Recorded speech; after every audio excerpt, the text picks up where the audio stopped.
Hi viewers, numerology பேஸ்டில் ஐபிஎல்லுடைய எல்லா மேட்சஸ்க்கும் நம்ம வந்து டீம் வந்து ப்ரெடிக்ஷன் பண்ணி வந்து கொடுத்துக்கிட்டு இருக்கோம். அந்த வகையில் நம்ம இன்றைக்கி வந்து பார்க்க போகிறது ஐபிஎல்லுடைய 51வது மேட்ச்சு.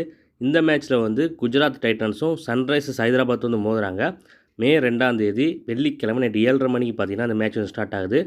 இந்த மேட்ச்சில் யாரெல்லாம் வந்து எப்படி வந்து பெர்ஃபார்ம் பண்ணுவாங்கன்னு ஒரு ஃபுல் மேட்ச் ப்ரெடிக்ஷனை வந்து இந்த வீடியோவில் வந்து பார்க்கலாம். அதுக்கு முன்னாடி இப்போ நேற்று மேட்ச்சை பற்றி வந்து கொஞ்சம் வந்து பார்த்தோம்னா RR versus MI match predictions நல்லாவே வந்து ஒர்க் ஆகிருந்துச்சு. ஆனால் பார்த்தீங்கன்னா ஒரு சிலது பார்த்தீங்கன்னா மிஸ் பண்ணியிருந்தோம். நேற்று பார்த்தீங்கன்னா நம்ம சொன்னதில் 8 பேர் வந்து ட்ரீம் டீம் வந்து வந்திருந்தாங்க. ஒரு 3 to 4 பிளேயர்ஸ் பார்த்தீங்கன்னா நம்ம வந்து மிஸ் பண்ணியிருந்தோம். அதில் பார்த்தீங்கன்னா என்ன ஆச்சுன்னா ஹார்திக் பாண்டியா நம்ம வந்து கொடுக்கவே வந்து இல்லை ட்ரீம் டீமில். அவருக்கு வந்து சுமாராக தான் வந்து இருக்கும். ஒரு விக்கெட் தான் எடுப்பார்னு பார்த்தீங்கன்னா வீடியோவில் வந்து சொல்லியிருந்திருப்பேன். அதுமாதிரி ஒரு பவுலிங் வரப்போ வந்து பார்த்தீங்கன்னா ஒரு விக்கெட் தான் வந்து எடுத்திருந்தார். ஆனால் என்ன ஆச்சுன்னா பேட்டிங் ஆர்டர் வந்து மும்பையில் சேஞ்ச் பண்ணிட்டாங்க. ஹார்திக் பாண்டியா வந்து இயர்லேயே வந்து பேட்டிங் வந்துட்டார். ஸோ வில் ஜாக்ஸ் வந்து நம்ம கொடுத்துருந்தோம் நல்லா விளையாடுவார்னு சொல்லிட்டு, பேட்டிங் வந்து விளையாடுவார்னு சொல்லிட்டு. அதாவது மும்பையில் பார்த்தீங்கன்னா டாப் ஆர்டர்ஸில் எல்லாருமே வந்து கொடுத்துருப்போம். ரிக்கல்டனு, ரோஹித் சர்மா, வில் ஜாக்ஸு, சூரியகுமார் யாதவ் இந்த 4 பேட்டர்ஸை பார்த்தீங்கன்னா இந்த ட்ரீம் டீம் பிளேயர்ஸ் வந்து கொடுத்துருப்போம். வீடியோவில் பார்த்தீங்கன்னா ரிக்கல்டன் சொல்லியிருக்க மாட்டேன், ஒரு டீசெண்டான பர்ஃபார்மன்ஸ் வந்து சொல்லியிருந்திருப்பேன். ஆனால் டாஸுக்கு அப்புறம் மும்பை வந்து ஃபஸ்ட் பேட்டிங் தெரிஞ்சப்போ பார்த்தீங்கன்னா ரிக்கல்டனை வந்து கொடுத்துருப்பேன். டெலிகிராம் சேனலில் பார்த்தவங்களுக்கு வந்து தெரியும். ஸோ டாப் ஆர்டரில் 4 பேர்த்த வந்து கொடுத்துருந்தோம். அதில் வந்து பார்த்தீங்கன்னா 4 பேருமே வந்து பெர்ஃபார்ம் பண்ணிட்டாங்க. இதில் என்ன ஆச்சுன்னா வில் ஜாக்ஸ் மட்டும் பெர்ஃபார்ம் பண்ணலை. ஏன்னா வில் ஜாக்ஸ் வந்து பேட்டிங் வந்து வரலை, பேட்டிங் வந்து அனுப்பலை. வில் ஜாக்ஸ் இறங்குற இடத்துல பார்த்தீங்கன்னா ஹார்திக் பாண்டியா வந்து இறங்கிட்டார். எப்பவுமே ஹார்திக் பாண்டியா வந்து லேட்டாக தான் வந்து வருவார். ஆனால் நேற்றுன்னு பார்த்து ஹார்திக் பாண்டியா வந்து முன்னாடி இறங்கிட்டார். பேட்டிங் ஆர்டரை மாற்றிட்டாங்க. ஸோ ஹார்திக் பாண்டியா வந்தனால பார்த்தீங்கன்னா அவர் வந்து ரன்ஸ் அடிச்சு போயிட்டார். ஸோ அதனால் பார்த்தீங்கன்னா அவர் வந்து நேற்று ட்ரீம் டீமுக்கு வந்து வந்துட்டார். ஸோ இதெல்லாம் நம்ம என்ன பண்ணுறதுனே வந்து தெரியல. நம்ம என்ன தான் கணிச்சாலும் ஏதாச்சும் ஒன்று வந்து மாறிடுது. ஏதாவது பேட்டிங் ஆர்டரை கொண்டாந்து மாற்றி விட்டு அவரை வந்து ரன் அடிக்க வச்சுட்டாங்க நேற்று. அப்படி இல்லைனா அவர் பிளேஸில் வில் ஜாக்ஸ் வந்திருந்தால் வில் ஜாக்ஸ் வந்து அவர் அடித்த ரன் வந்து அடிச்சுட்டு வந்து போயிருப்பார். ஸோ இதான் வந்து நடந்திருக்கும். அதுக்கப்புறம் வந்து பார்த்திங்கன்னா நம்ம ஆர்ஆரில் வந்து எப்படி ப்ரெடிக்ஷன்ஸ் போயிருந்தோம்னா எஸ்எஸ்வி ஜெய்ஸ்வால், வைபவ் சூரியவன்சி வந்து ட்ரீம் டீம் கொடுத்துருந்தோம். அதாவது ஓப்பனிங்கில் அவங்க 2 பேரும் ஒரு டீசெண்டான பர்ஃபார்மன்ஸ் கொடுப்பாங்க. அதாவது ஒரு பவர் பிளே வரைக்கும் பார்த்தீங்கன்னா நின்று ஆடுவாங்க மாதிரி ப்ரெடிக்ஷன்ஸ் வந்து போயிருந்தேன். அதனால் பார்த்தீங்கன்னா நம்ம ட்ரெண்ட் போல்ட்டை வந்து மிஸ் பண்ணிட்டோம். ஏன்னா பவர் பிளேயில் தான் வந்து ட்ரெண்ட் போல்ட் வந்து பவுலிங் வந்து போடுவார். ஸோ இவங்க நல்லா ஆடும் பட்சத்தில் ட்ரெண்ட் போல்ட்டுக்கு விக்கெட் விழுவாங்கிற மாதிரி போன ப்ரெடிக்ஷனு அங்கே பார்த்தீங்கன்னா கொஞ்சம் சறுக்கிடுச்சு. இவங்க விக்கெட் விழுந்தனால பார்த்தீங்கன்னா ட்ரெண்ட் போல்ட் வந்து விக்கெட் எடுத்து ட்ரீம் டீமுக்குள்ளே வந்து வந்துட்டார்.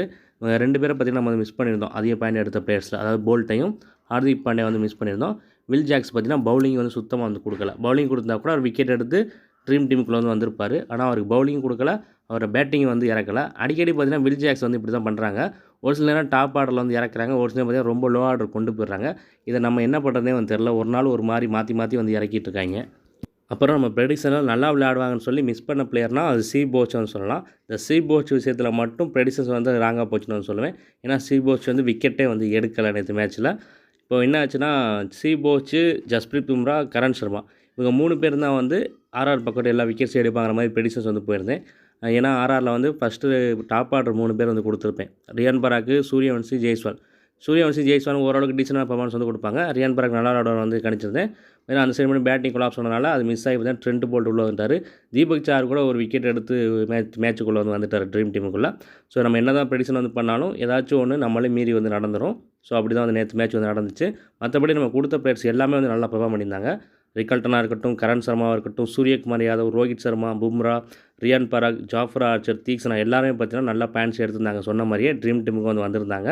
இல்லை பும்ரா இருக்கட்டும், கரண் சர்மா இருக்கட்டும், அவங்களுக்குலாம் நம்ம என்ன சொல்லியிருந்தோமோ அது அப்படியே வந்து நடந்துருந்துச்சு. நீங்கள் நேற்று பார்த்துருந்தீங்க வீடியோவில் வந்து சொல்லியிருப்பேன். பும்ரா பார்த்தீங்கன்னா 2 விக்கெட் தான் எடுப்பார். மிஞ்சி போனால் 3 விக்கெட் அதுக்கு மேலே எடுக்க மாட்டார். அதுக்கு முதல் மேட்ச்சில் நடந்த மாதிரி ஒரு 4 விக்கெட் கிட்ட எடுக்க மாட்டார்னு சொல்லியிருப்பேன். அதே மாதிரி பார்த்தீங்கன்னா ஃபஸ்ட் ஓவர்லேயே பார்த்தீங்கன்னா 2 விக்கெட் எடுத்துட்டார். அதுக்கப்புறம் பார்த்தீங்கன்னா விக்கெட்டே வந்து எடுக்கலை.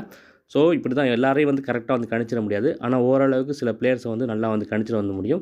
இப்போது பேட்டிங் ஆர்டர் சேஞ்ச் பண்ணுறது, பிளேயிங் கிரவுண்ட் சேஞ்ச் பண்ணுறதுனால பார்த்தீங்கன்னா நம்ம ப்ரெடிக்ஷனுடைய அக்யூரசிங்கிறது கொஞ்சம் கம்மியாகும். ஆனால் என்ன இருந்தாலும் பார்த்தீங்கன்னா 7 to 8 பிளேயர்ஸ் வந்து கரெக்டாக வந்து வந்துருவாங்க. இப்போ நேற்று மேட்ச்லேயும் பார்த்தீங்கன்னா 7 to 8 பிளேயர்ஸ் கிட்ட வந்து பார்த்தீங்கன்னா கரெக்டாக வந்து கொடுத்துருந்தோம்.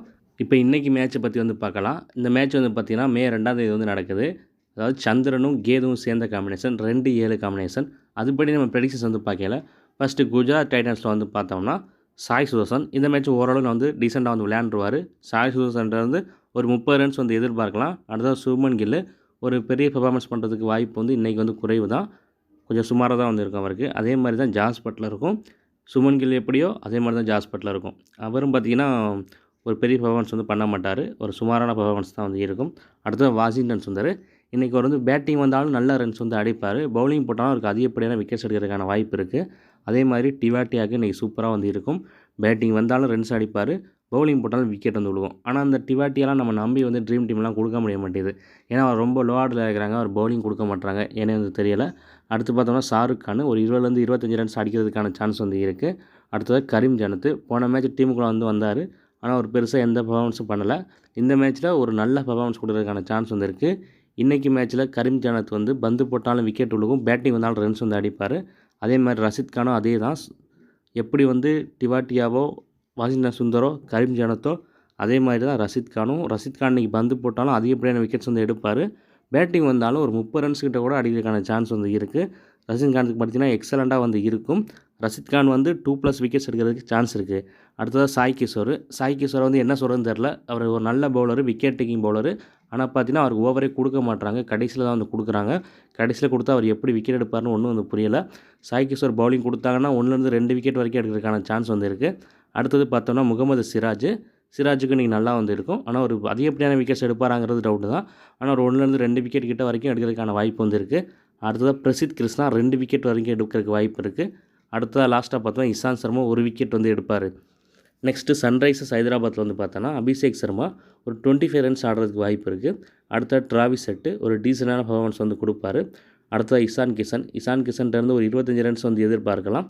அடுத்ததாக ஹென்ரிச் கிளாசன் இந்த மேட்ச் ஒரு எக்ஸலண்டான பர்ஃபார்மன்ஸ் கொடுக்கறதுக்கான வாய்ப்பு வந்து இருக்குது. ஹென்ரிச் கிளாசன்ட்டு 30+ ரன்ஸ் வந்து எதிர்பார்க்கலாம். அடுத்து அனிகேட் வர்மா ஒரு 25 to 30 ரன்ஸ் அடிக்கிறதுக்கு வாய்ப்பு இருக்குது. அடுத்தது கமிண்டு மெண்டிஸு பவுலிங் போட்டாலும் விக்கெட் சொல்லுவோம், பேட்டிங் தான் நல்ல ரன்ஸ் வந்து அடிப்பார். ஒரு 2 விக்கெட்டும் ஒரு 25 ரன்ஸும் வந்து கமிண்டு மெண்டிஸ்லேருந்து எதிர்பார்க்கலாம். அடுத்தது நிதிஷ்குமார் ரெட்டி அவர் கொஞ்சம் சுமாராக தான் வந்து இருக்கும். அடுத்ததாக பேட் கமின்ஸு 1 விக்கெட் எடுக்கிறதுக்கு வாய்ப்பு இருக்குது. அடுத்தது ஹர்ஷல் பட்டேல் 2 விக்கெட் வந்து எடுப்பார். ஜெயதேவ் உனட்கட் 1 விக்கெட் எடுக்கிறதுக்கு வாய்ப்பு இருக்குது. முகமது ஷமி இந்த மேட்ச்சில் அதிகப்படியான விக்கெட்ஸ் எடுக்கிறதுக்கான சான்ஸ் இருக்குது. 2+ விக்கெட்ஸ் வந்து முகமது ஷமிகிட்டேருந்து எதிர்பார்க்கலாம்.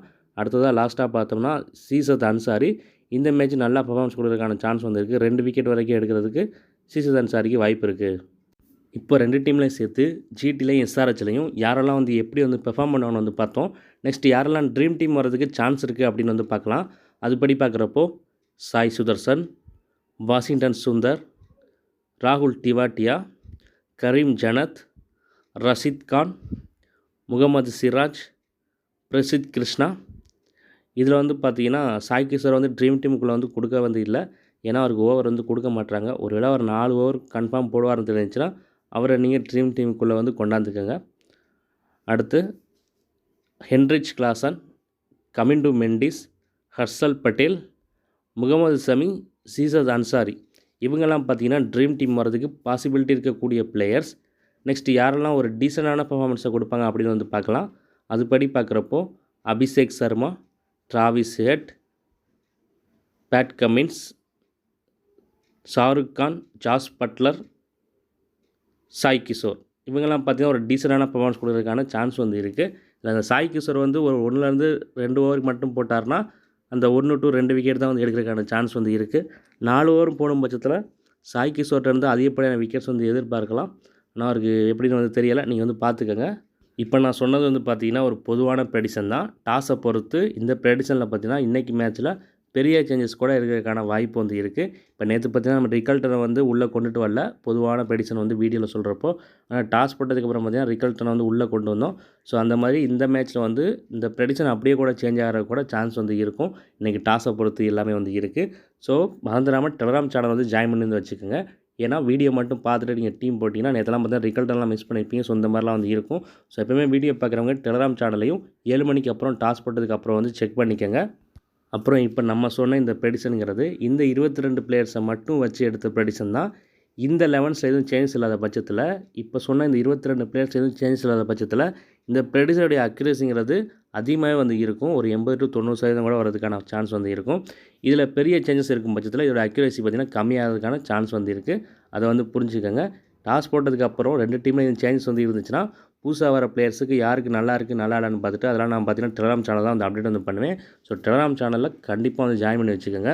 புதுசாக சேனலில் வந்து வீடியோ பார்க்குறவங்க மறந்துடாமல் நம்ம சேனலை வந்து சப்ஸ்கிரைப் பண்ணி வந்து வச்சுக்கோங்க. இப்போ பார்த்தீங்கன்னா வின்னிங் ப்ரெடிஷன்ஸ் பார்த்தீங்கன்னா நல்லா வந்து போயிட்டுருக்கு. இந்த மேட்ச்சுக்கு GTSRH மேட்ச்சுக்கு வின்னிங் ப்ரெடிஷன்ஸ் வேணுங்கிறாங்க. டெலகிராம் ஐடியும் பார்த்தீங்கன்னா டிஸ்கிரிப்ஷன் வந்து கொடுத்துருக்கேன், அதுக்கு வந்து மெசேஜ் பண்ணுங்கள். 7 மணிக்கு முன்னாடியே வந்து வின்னிங் ப்ரெடிஷன்ஸ் வேணும்னு வந்து சொல்லிடுங்க. நெக்ஸ்ட்டு யாரை வந்து கேப்டன் அண்ட் வைஸ் கேப்டன் போடலாம் அப்படின்னு வந்து பார்க்கலாம். அதுபடி பார்க்குறப்போ Washington Sundar, Rashid Khan, Heinrich Klaasen, Z Ansari இவங்கெல்லாம் பார்த்தீங்கன்னா கேப்டன் அண்ட் வைஸ் கேப்டன் வந்து ட்ரை பண்ணலாம்.